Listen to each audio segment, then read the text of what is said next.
Have you met Ted? Well, you're going to today, guys, because of course the first show is going to be on my very favorite in the universe, How I Met Your Mother. The ridiculously unqualified TV critic. She's the best. The ridiculously unqualified TV critic. Put her to the test. So qualified. So qualified.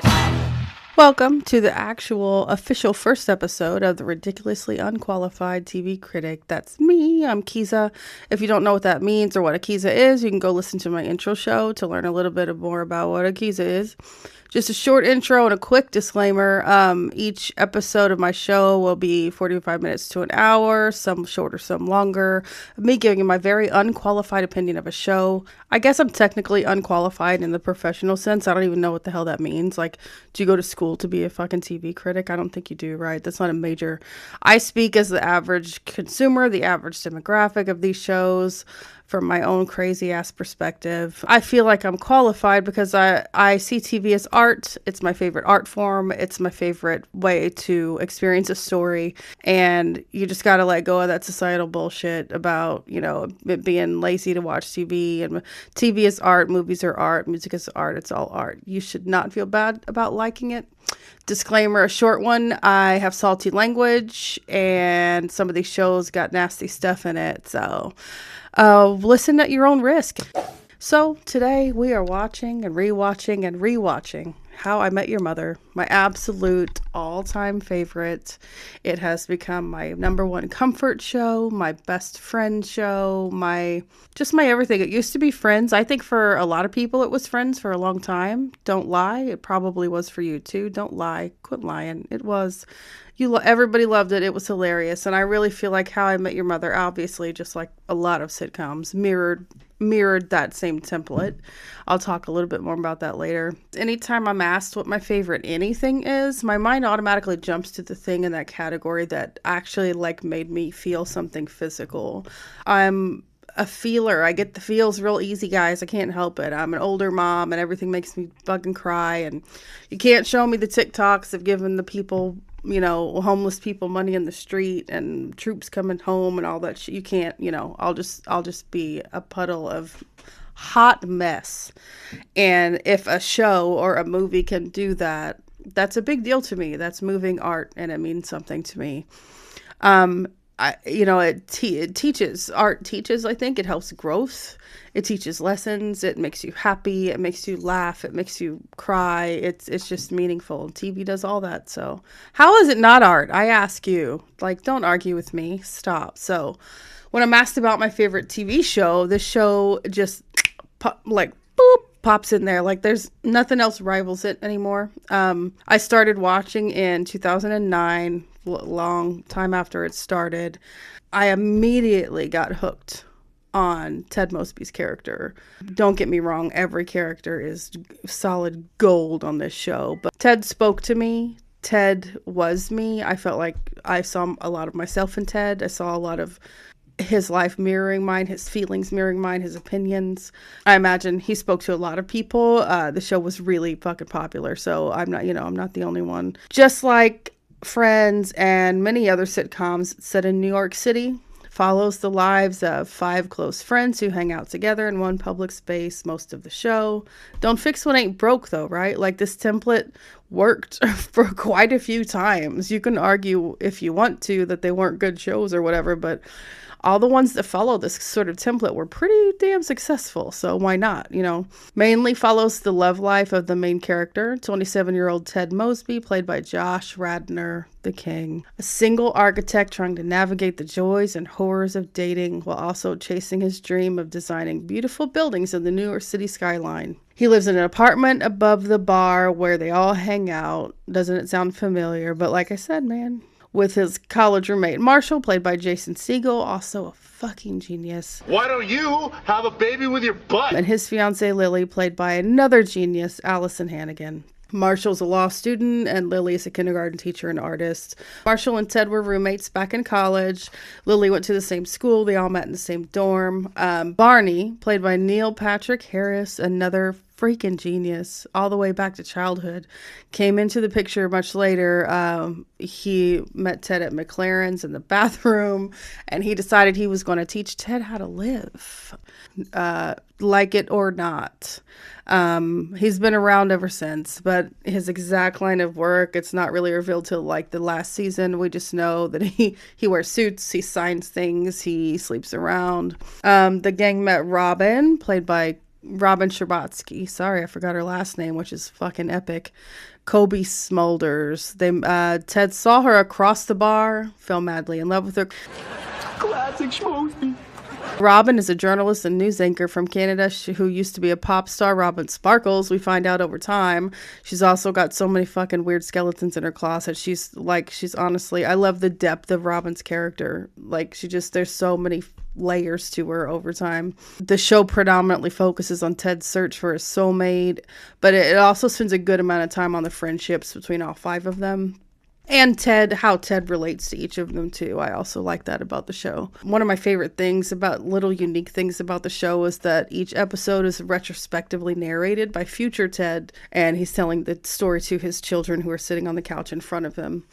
And older Ted is voiced by the late and fucking legendary Bob Saget. And I feel like this added so much humor and warmth to the show, especially for millennials who I think it was going to speak to millennials anyway, the show, but Bob Saget is just kind of a staple for us. You know, he was just always around. He was on TV constantly as kids and making us laugh our whole lives. And I just thought it added a lot to it. I really like that aspect of the show.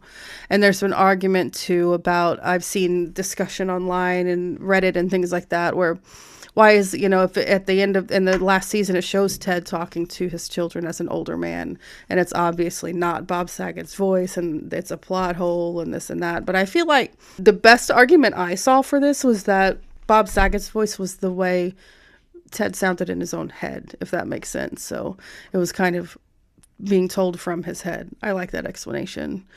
There's a lot of hindsight humor, and I don't know, it just makes it more relatable.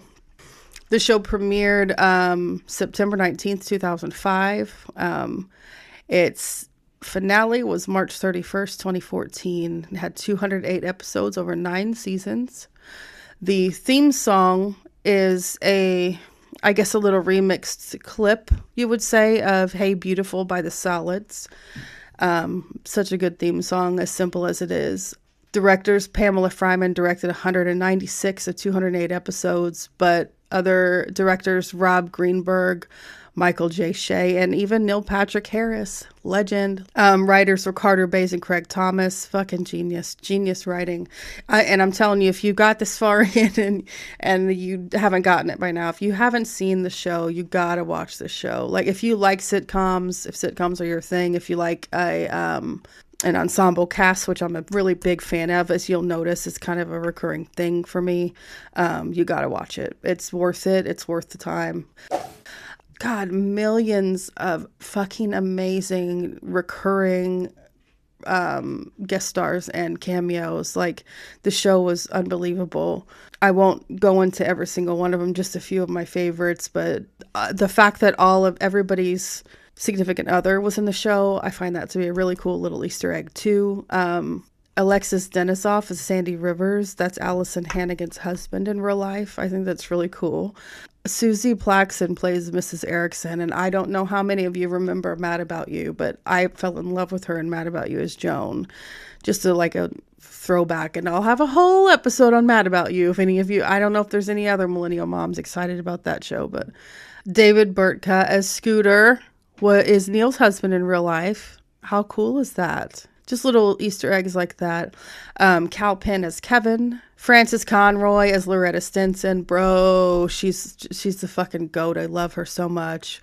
Bob Odenkirk, Bill Fagerbakke, Billy Zabka, Ralph Macchio, Will Forte. I love Randy. Randy is the fucking best. Martin Short is Garrison Coots. I love Martin Short. Ashley Williams as Victoria. Does anybody remember an old show called Good Morning Miami back in, I think it was early 2000s? Ashley Williams was awesome. I fell in love with her in that show. Sherry Shepherd, Christina Pickles, Thomas Lennon, Kenny Rogers, Mandy Moore. I mean, the list goes on and on. Lin-Manuel Miranda as Gus the Rapper on the bus. That was one of my very favorite cameos. They just went all out. George Clinton. I mean, Jorge Garcia from Lost. It goes on and on and on. Very, very good show for the cameos. So one reason the show means so much to me is that when I started watching the show in 2009, I was the same age as Ted. We're both 27 years old. And although we're navigating life through very different, living very different lifestyles, we were both trying to learn who we were and where love fit into our lives, and how the soulmate thing works, and just trying to navigate really who we are. All these same things that I was trying to work out, this show was that for me. And one of the first shows I connected with like that, because I had felt like I connected with Friends before that, but this one was a little different. Their sense of humor, their outlook, spirituality, beliefs, moral, just everything was just so relatable for me. It definitely took Friends' place as, very, very favorite show of all time. So this show gets what I'm going to, from here on out, call the Exceptional Music Award. The soundtrack for this show is unbelievable. It's mostly alt-rock, punk type shit. And the timing of each song, and I know that's their job, right? That's the job of that artist. That's what's so cool to me is that, and this artist, like, good grief. So Andy Gowan picked a lot of the licensed music for it, which was just perfectly chosen, perfectly placed, truly genius. John Sweetheart, I think is how you say it, composed a lot of the original stuff for the show. And then Carter Bays and Craig Thomas, the creators, wrote a lot of the songs, like the original songs, Nothing Suits Me Like a Suit, things like that. Music in this series, it's iconic. It is amazing from front to back. All of it. I'm Gonna Be 500 Miles by the Proclaimers and the Fiero. Voices by Cheap Trick when Ted calls Robin, when he, towards the beginning. Perfectly placed. Nice Dream by Radiohead when Ted's in the car accident and then in the hospital. The Funeral by Band of Horses when Tracy ends up on the train. Like you guys. Levy on Rose as sung by Tracy, and Ted describes it, how hauntingly beautiful it was when he heard it. And then Let's Go to the Mall, P.S. I Love You. Come on, Robin Sparkles. Like, I can truly go on and on. I mean, we could go through so many. Ballad of Sir Frankie Chris by George Harrison when Ted meets Cindy and Barney's wedding is revealed in that episode. Let Your Heart Hold Fast by Fort Atlantic during the proposal. You guys, listen to it. Listen to that song. Like, if you're a super fan of the show, like the first time I listened to it just on Spotify, it just put me there. It's just very cool. Just the connection. You Don't Know Me by Michael Bublé when Victoria disappears at the wedding. That's such a cool little placement. And Victoria by the Kinks, they use the instrumental parts in the episode, like leading up to, like before it reveals Victoria, and then it belts. Wow. The music is like, you just got slapped. Cat Funeral, Murder Train, like genius. One of my other favorites is Marshall versus the Machines. It shows how he sings it first in Subway Wars when they're all trying to get to see Maury Povich. And then again in the last season when he's trying to get to Farhampton with Marvin. And Marshall's songs are just like peak. Best Night Ever. I love that one. Are You Free Next Saturday? That one gets stuck in my head too. Ted's bad speech at the wedding getting turned into the Mosby's Designs' failed auto-tune. That's another favorite. Barney's version of the theme song where it says he's the leader of the gang now. Two beavers are better than one. Barney Stinson, that guy's awesome. That was my phone notification for a while. I'm going to address character development in each episode because that's one of my favorite things about a TV show, one of my favorite forms of art as far as the characters go. In my opinion, the best character development in the entire series, you got to go with Ted, man. I'm sorry. I'm a simp for Ted, as you'll learn. Ted's just my guy. And I know that a lot would argue with Barney because by the end he was like a proud dad and grew so much through it. But I think I just feel really connected to Ted, man. Like, that's my boy. And I relate to him, bro. Like, his growth, his development, it just made a really big impact on me. I feel like I grew up with him in a sense. In the beginning, it was almost like he was desperate. He was clingy and needy and insecure. We all went through that shit. Man, remember your 20s, like all of our relationships were ridiculous, like not only did he not know who he was, but he didn't want to admit it. He wouldn't admit it. We all, just like all of us in our 20s, man, we all did it, like, no, I know who I am. I know what I want. Bullshit. We didn't know. He struggled with his boundaries. He wasn't self-aware. He had no self-confidence. Like, he had to sift and wade through relationship that caused him and others like a lot of toxic harm, before he finally realized he just had to like calm down, let love find him where he was, like, chill out. It took him finally getting with, remember, crazy bitch Jeanette at the very end, like, to convince him that he had to just like chill. He learned boundaries. You also watch him start to finally figure out his boundaries with his relationship with Lily and Marshall. You see him kind of learn to set more boundaries with Barney. And I also feel like eventually he learned to accept and respect Robin's boundary with him. He never gave up, but he did at some point figure out that it was a boundary and let it be, I don't know. The writers did such a good job at making Ted's universe work for him. It was just really cool to watch for me. It taught him to be patient, and all of his waiting paid off in the end. The best and worst relationships in the show. I mean, we don't need to. Lily and Marshall just go without saying. Like, I really don't think we need to, Ted's adventures in dating. Wow. Like, I would say the best ones were Robin, of course. Victoria, of course. Like, I loved her. I understand why they were wrong for each other in the end, but I really loved her, and I just love Ashley Williams. Tracy, of course. I do love her. I know a lot of people complained about her and complained that the climax didn't, all the anticipation, the climax didn't pay off. I don't agree. I think she was awesome. I think she was perfect for him, and I think waiting that long was cool. I really did like her. And worst relationships, Karen. Couldn't stand that bitch. Now, the actress, I love me some Laura, but Karen, oh man, she was such a pretentious prick. They did a good job of making you hate that bitch. I did not like Stella. I just didn't like her. She was kind of like, when your kid brings home a significant other and they're like, oh, meet my new, and you're like, you just get that feeling from the beginning. You're like, oh, I didn't like Stella. Never did. I hated Zoe. I tried to make myself like her, and I just couldn't. I just didn't like her. Jeanette, of course. And then Becky. God, I hated Becky. The boats, bitch. God, I hated her. Best and worst episodes. You can't ask me this. This is truly an unfair episode for me to even do, this whole How I Met Your Mother episode, because there aren't any worst anything. I'm a simp. I love it. I don't have any complaints, truly. There's no episode I don't like. I think there's episodes I like better than others, but there's none I don't like. Sorry, you're not going to get me to do it. Nope. I even like every episode of the last season. Bite me. They're good. I love them. I love the last season. You'll be hard pressed to find many episodes that didn't make me cry. Like all of Ted's epiphanies and realizations, his shadow work, his hopes for his future. Like he kept me hoping. He kept me realizing. He kept me doing the work that he was doing. Like he kept me doing work too. Deaths. That's another big one I'll talk about every show. Hardest ones and ones maybe you looked forward to, things like that. Thank goodness there weren't that many deaths in this show. Thank God, right? But I think that we can all agree that the death of Marshall's father, Marvin, was like truly heartbreaking.